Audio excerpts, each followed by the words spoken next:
चलिए आज आपको एक ऐसे दौर में लेकर चलते हैं जब डिजिटल दुनिया की भागदौड़ नहीं थी। आज हम 1990 के दशक की दिल्ली पर एक नज़र डालेंगे। एक ऐसा शहर जिसकी अपनी एक अलग ही धुन थी, एक अलग ही लय थी।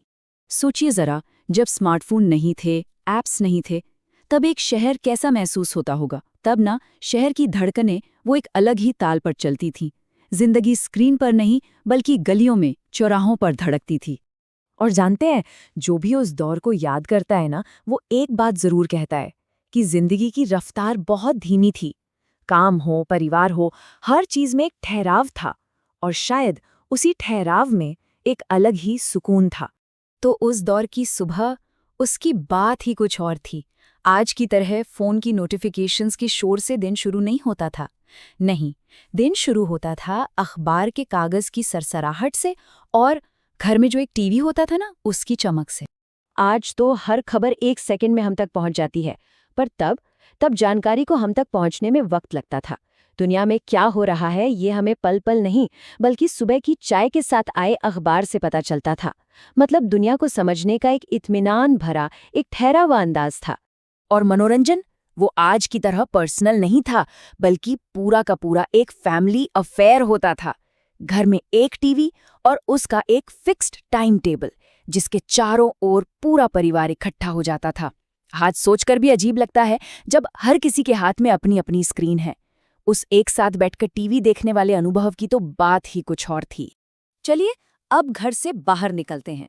शहर की सड़कों पर वहां एक अलग ही कहानी थी। हाँ, ये सच है कि आज की तरह गाड़ियों का अंतहीन समंदर नहीं था, पर दिल्ली की सड़कों पर सफर करना, भाई वो अपने आप में एक एडवेंचर से कम नहीं था।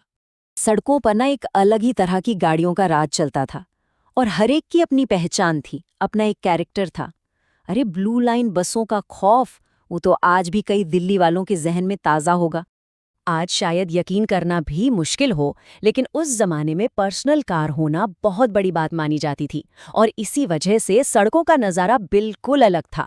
गलियां गाड़ियों की पार्किंग नहीं, बल्कि बच्चों के खेलने की जगह होती थी। तो एक तरफ तो रोजमर्रा की जिंदगी अपनी धीमी गति से चल रही थी, लेकिन पर्दे के पीछे बहुत चुपचाप कुछ बहुत बड़े बदलाव हो रहे थे। और देखिए, ये कितनी दिलचस्प बात है। एक तरफ आम इंसान अपनी रोज की जिंदगी में बसों में सफर कर रहा था, और दूसरी तरफ पर्दे के पीछे देश की पूरी आर्थिक तस्वीर ही बदली जा रही थी। यही वो बड़े बदलाव थे जो असल में आज के भारत की नींव रख रहे थे। और जिंदगी सिर्फ घर की चारदीवारी में नहीं सिमटी थी, असल जिंदगी तो बाहर मोहल्ले में थी। उस दौर के मोहल्लों में एक खुलापन था, एक अपनापन था, ऐसा एहसास जो आज की बड़ी बड़ी गेटेड कॉलोनीज में शायद कहीं खो सा गया है। ये बात बिल्कुल 100% सच है। खाली सड़कों का मतलब सिर्फ ये नहीं था कि ट्रैफिक कम है। नहीं, वो सड़कें हमारे खेल के मैदान हुआ करती थीं। सड़क पर क्रिकेट का मैच लगाना, ये तो जैसे हर शाम की एक पक्की रस्म थी। और ये जो फर्क है ना, ये साफ दिखाता है कि हमारा रहन सहन, हमारा आपसी जुड़ाव कितना बदल गया है। तब दरवाजे खुले रहते थे, और पड़ोसी से मदद मांगना उतना ही नॉर्मल था जितना अपने परिवार के किसी सदस्य से। तो दिन तो ऐसे बीत जाता था, पर शाम का क्या? शाम का मनोरंजन कैसा होता था? तब इतने सारे ऑप्शन नहीं थे, तो बाहर एक शाम बिताना अपने आप में एक खास मौका होता था। और ये मौके अक्सर कुछ गिनी चुनी जगहों पर ही मिलते थे। आज तो हर कोने में मॉल्स हैं, और होम डिलीवरी बस एक क्लिक दूर है। पर तब ये सब नहीं था। तब दिल्ली के सोशल लाइफ का सेंटर पॉइंट था कनॉट प्लेस, यानी सीपी। और सीपी जाना ना किसी त्योहार से कम नहीं होता था। सीपी ही तो दिल्ली के एंटरटेनमेंट का दिल था।